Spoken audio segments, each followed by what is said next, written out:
It is the time to return to the Lord. It is a time to befriend God.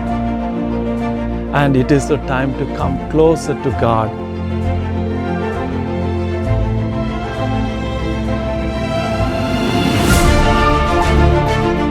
To return to the Lord means prioritizing God. For us, prayer ought to be a weapon to strengthen, to live our lives accordingly.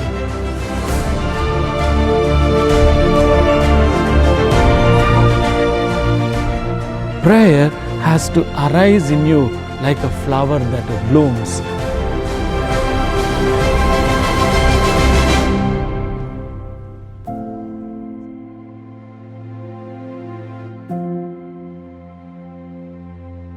Dear people of God, welcome one and all for this fourth and final day of the retreat here in St. Joseph's Cathedral, Abu Dhabi. May the Lord truly bless you, and I hope and pray you are all doing well and that you may be able to enjoy this fourth day retreat in the Lord's blessing through the Holy Spirit. We are going to reflect on the theme that we want to reclaim what was lost in spiritually and also relationally. Now let us pray. Lord, Heavenly Father and Mother, we thank and praise you for this day of blessing. As this retreat is coming closer to this end, may you bless each one of us. Help us to recognize what we have lost in our spiritual life, that we may be able to come closer to you with your love that is everlasting, that we may be able to be given that strength we all need. Forgive us and strengthen us, that we be blessed during and after. We make this prayer through Christ our Lord. Amen. Now let us listen to the reading from 1 Corinthians chapter 7, verses 17 to 20. Let each of you lead the life that the Lord has assigned, to which God called you. This is my rule in all churches. Was anyone at the time of his call already circumcised? Circumcision is nothing and uncircumcision is nothing, but obeying the commandments of God is everything. Let each of you remain in the condition in which you were called. The word of the Lord. Thanks be to God. Once upon a time, a monk wandered just around a village which was having a terrible drought. A drought that really didn't have any hope for people. And seeing this monk coming inside the village, people said, "No, we don't want you here, please go away." But he said, "No, I want to cook something." So he brought a big drum and put 4 stones from his bag and put it inside, filled with water. And as he was trying to cook the water and then boil it, and when it was, he just tasted and saw, "Oh yeah, now if there is little cabbage we put, it will be delicious."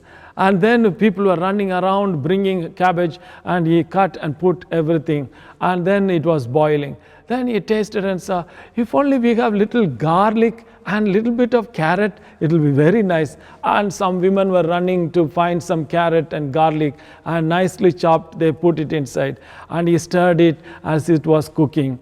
And then he tasted again and saw, wow, it's delicious. If only we have some potatoes from somewhere, I think it will be making a perfect soup. And people ran to bring that potatoes for the soup. And soup was very delicious. Yes, this is what reclaiming what we have lost. What we have lost is that sharing, that thing that we have inside as an inherent one, that we have lost it. And this is what God is asking us. We all have a contribution to make, and by sharing our gifts and resources, our own lives are enriched. And most of the times we are not ready to share what our gifts and what our talents. And our church needs our talent. Our community needs our gifts. And if you do not want to share it to the church, and where are you going to share? Otherwise, it will be only a commercial sharing. And what is your contribution that makes a difference in your life? Can you tell me in the church that I am a contributor, not with your money only, but with the talents and resources, and that church can grow? Yes, it is what reclaiming the love that we have forgotten from God. Love that forgives us without any condition whatsoever. Simply He forgives and forgives. God loved us with much love that He was generous with His mercy. Ephesians chapter 2 verse 4. If it is true, God is love, it is then much more true that God forgives. For forgiveness is the test of one's love. If we say, I love you and I have difficulty in forgiving each one, then it is a problem. And we need to really look at it that God wants to really demonstrate this love through the forgiveness that He shows us. Luke chapter 23 verse 34 will tell us, when they reached the place called the Skull, they crucified Him. Jesus said, Father, forgive them. And this is a prayer during this Lent Jesus is making for each one of us. When I experience the forgiveness of God, I come to know God in a way which I have not known Him before. And in the parable of the lost son, Luke chapter 15 will tell us how younger son and elder son always knew their father was a good person. We all know our God is good, but because of our understanding, our belief that we are not ready to accept how good He was, only the sinner finds out. When we fallen, we know God is so good. And in the experience of being forgiven, the younger son enters into a new intimacy with the father, while the elder son cannot understand. And this is what happens to us in this reclaiming. Exodus chapter 34:7 tells us, God of tenderness and compassion, slow to anger, rich in kindness and faithfulness, for thousands He remains and maintains kindness, forgives faults and transgressions. And this is real. Isaiah chapter 19 verse 14 to 15 will tell you, Zion was saying, God has forgotten and abandoned us. The Lord has forgotten me. How can God forget us? If He forgets, then He is not God. Hosea chapter 11 verse 1 to 5 and 7 to 9 will tell you, Israel, how could I give up on you? And Ephraim, how could I part you with? Yes, God cannot part from us. God cannot forget us. And Jeremiah chapter 31 verse 3 will tell us, I have loved you with an everlasting love. So I am constant in my affection for you.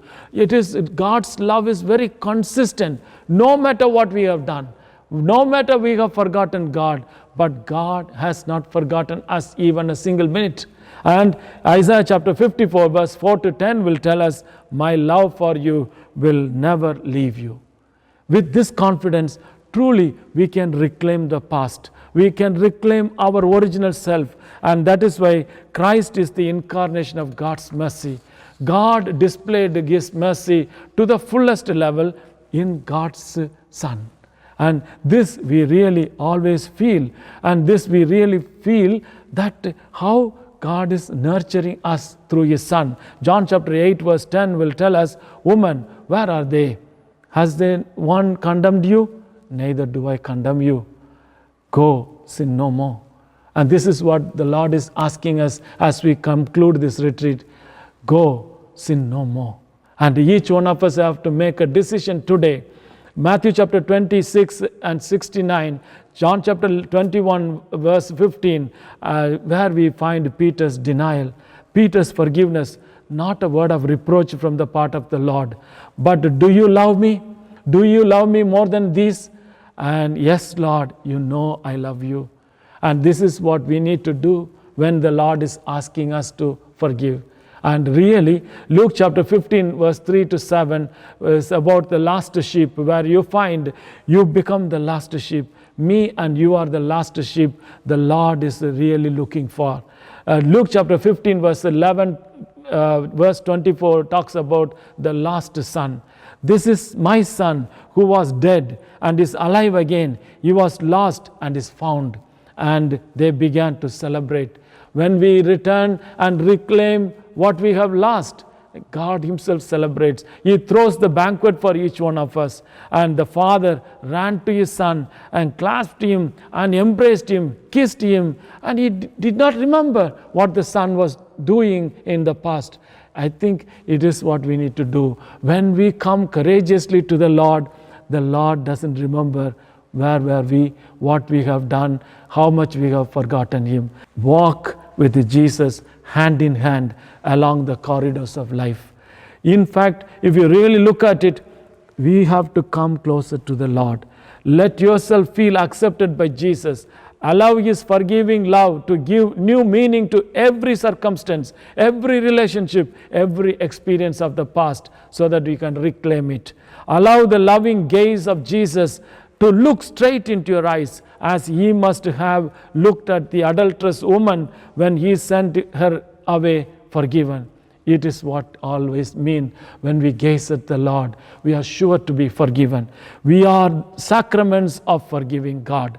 And God in Christ was reconciling the world to Himself, and He has entrusted the message of reconciliation to us. 2 Corinthians chapter 5 verse 19. The Lord has forgiven you. Now you must do the same. We all have enjoyed this forgiveness. Colossians chapter 3 verse 12 to 13 and Ephesians chapter 4 verse 29 to 32 tells us that we need to really forgive others and spend time alone beneath the cross and hear Jesus from the cross telling you, I forgive you. During this Lenten time, we must find time to sit near the cross, and that we may be able to really feel that God forgives me. And there is nothing we need to really worry, because God is really pleased with us. Be aware of my reaction within me and His words reaching out to me. Recall persons whom perhaps you find it very hard to forgive. In everyone's life there are people. Some people have hurt you so much. Bring the person next to you and stand gently and bring them near the cross. And Jesus tells me and you, I forgive you. Jesus tells the other person, I forgive you. And remain together in God's presence. And this is what reclaiming is all about. To forgive is to recreate new. And the other and myself. For the price of hating others is loving myself less. And those who hate me cannot win unless I hate them and then I destroy myself, tells Richard Nixon.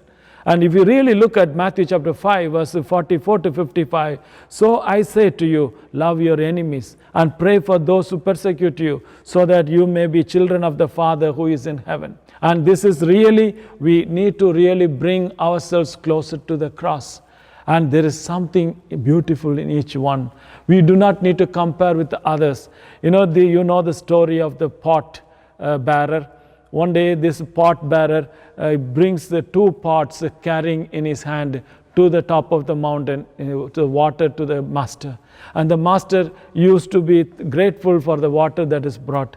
But one of the pot was complaining that it has a crack on the pot. And the pot was telling, I am carrying very little water to the master's table.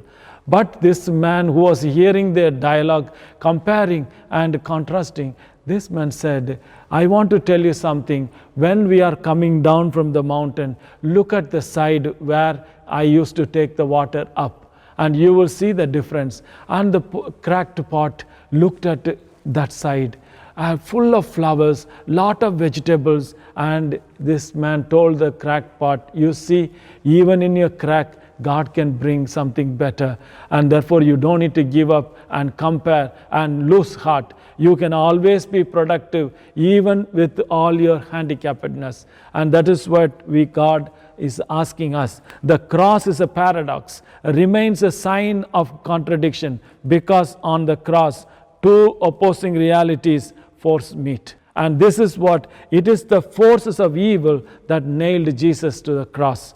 Fear, hatred, injustice, ingratitude from each one of us.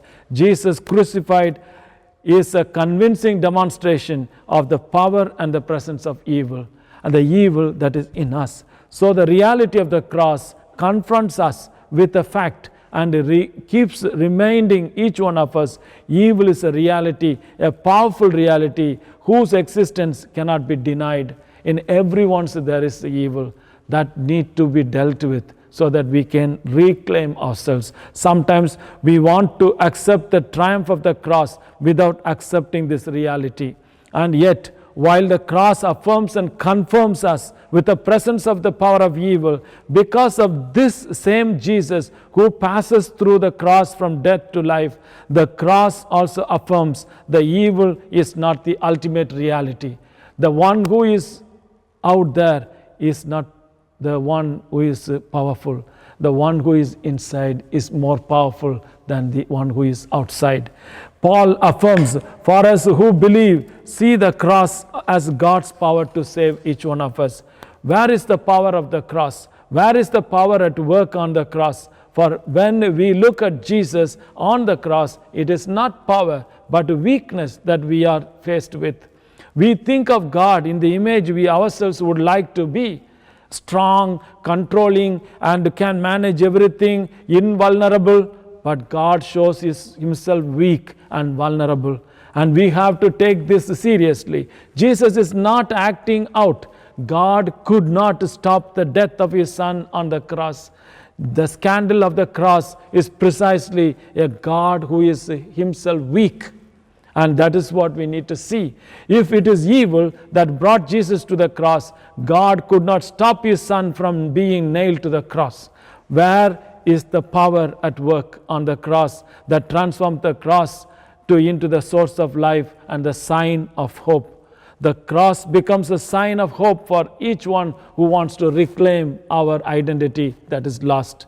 And this is what really, not by denying the reality of evil, but by revealing that however powerful the forces of evil can appear, there is a force that is more powerful than evil. That is the force of love. In everyone we have that force of love, the power of love. The power of love is the one we need to reclaim. God has no power when his son Jesus was on the cross except the love of Jesus in the heart.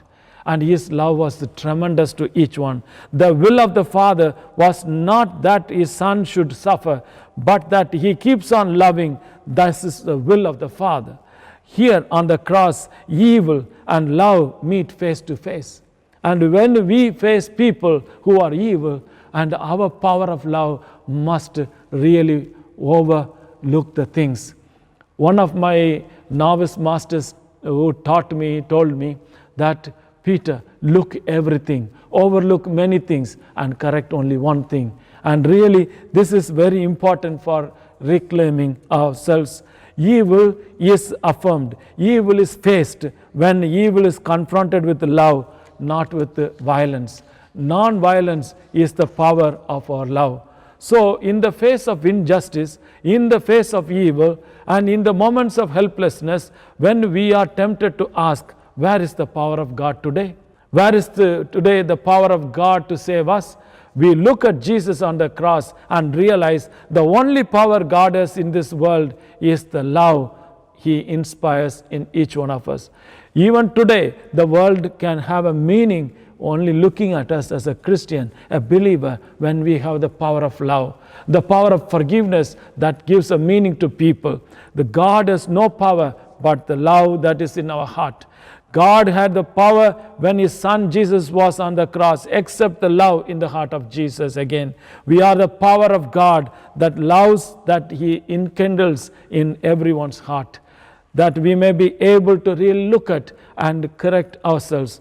For the world, it appears as a waste. But for us, those who believe, it is the way of the fullness to freedom. You want to reclaim yourself? Come closer to the cross during this time of the Lent. And biblical steps to reclaim. 1, God wants to take our wounds, pain, hurts, and sorrow. And God is very serious about this, taking these wounds from us. He loves us so much that he paid the price for our emotional healing. Isaiah chapter 53 verse 4 will tell you, surely he has borne our griefs and carried our sorrows. Yet we did esteem is stricken and smitten God and afflicted. And this he carried our sorrows in his work on the cross. The New Testament Greek version tells us the word sorrow here literally refers to anguish, affliction, grief, pain, and sorrow. Jesus took these things and paid the price for it. Psalm 147 verse 3 will tell you, He heals the brokenhearted and binds the wounds that is in us. And do you want to receive the healing from emotional wounds, pain, sorrow, grief, and anguish? It is vital that we take advantage of Christ that's done for us. 1 Peter chapter 5 verse 7 tells us, cast all your burden unto Him because He cares for us. Release those hurt, painful and fearful emotions into the hands of Jesus. That is reclaiming ourselves from the things. And Luke chapter 14 verse 18 will tell us that Spirit of the Lord is upon me, and He has anointed me to do the good works in every situation.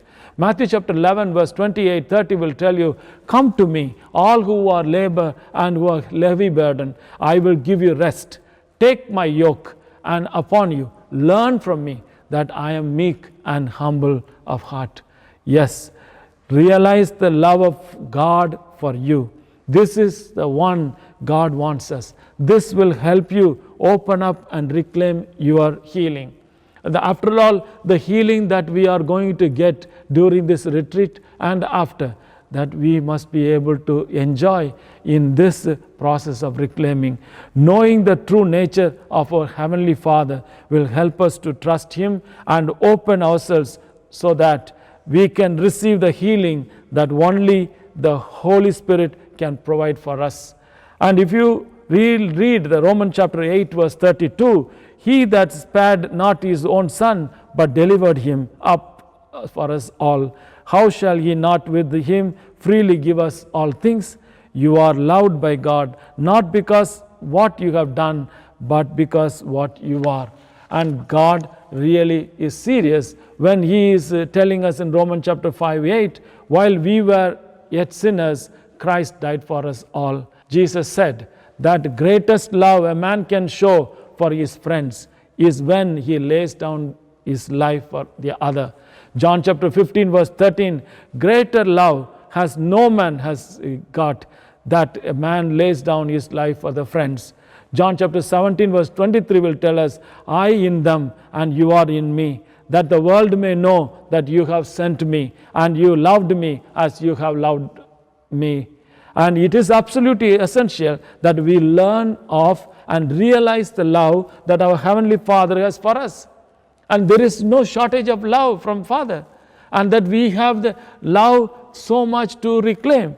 And if you read Ephesians chapter 3 verse 17 to 19 will tell you that Christ may dwell in your hearts by faith, and being rooted and grounded in His love. And realize God's will for you, your mind, receive it, and it is so generously given to all of us. Extend forgiveness towards those who hurt you. And there are many people we can remember at the end of this retreat. There are many people. Unforgiving and unforgiveness will stop the blessings to come to us. The healing power of the Holy Spirit only can be felt when we forgive. Mark chapter 11 verse 25 to 26 tells us, when you stand to pray, forgive. But if you do not forgive, neither will your Father in heaven will forgive you. As we see, unforgiveness will block God's forgiveness from operating in our lives. This inner healing requires God's forgiveness, and this is what everyone needs to believe. Unforgiveness will put us into hands of tormenting spirits. This is the last thing we need when we are seeking the healing and reclaiming of ourselves. As if that is not happening, the unforgiveness puts a person in a spiritual darkness and separates one person from Christ. And if you read 1 John chapter 2 verse 11 tells us, but he who hates his brother is in darkness and walks in darkness. Hebrew chapter 12 verse 15 tells us, looking diligently lest any man fail the grace of God, lest any root of bitterness springing up trouble you, and thereby many are defiled. Realize who you are in Christ and stop feeding on lies of insecurity, guilt and pain. Jesus took our pain. Forgive yourself and see yourself as God sees everything in you. And forgiving yourself is a vital step to reclaim ourselves. And we must make, and while seeking inner healing and reclaiming ourselves, we need to love and appreciate the person that Christ has made in each one of us. Speak to the pain and release it into Jesus' hands. Whatever the pain we have, today each one carries so much pain, we must really make it that to be in the Christ. So this is the way we can reclaim what we have lost. May the Lord truly bless you, that you may be able to really enjoy His blessing throughout this time. As we conclude the retreat, I only ask the Lord to be with you, that you may reclaim whatever is lost, spiritually, materially, all that can be brought when we come closer to the cross of Christ. Glory be to the Father, and to the Son, and to the Holy Spirit, as it was in the beginning, now and ever shall be, world without end. Amen. God bless you all.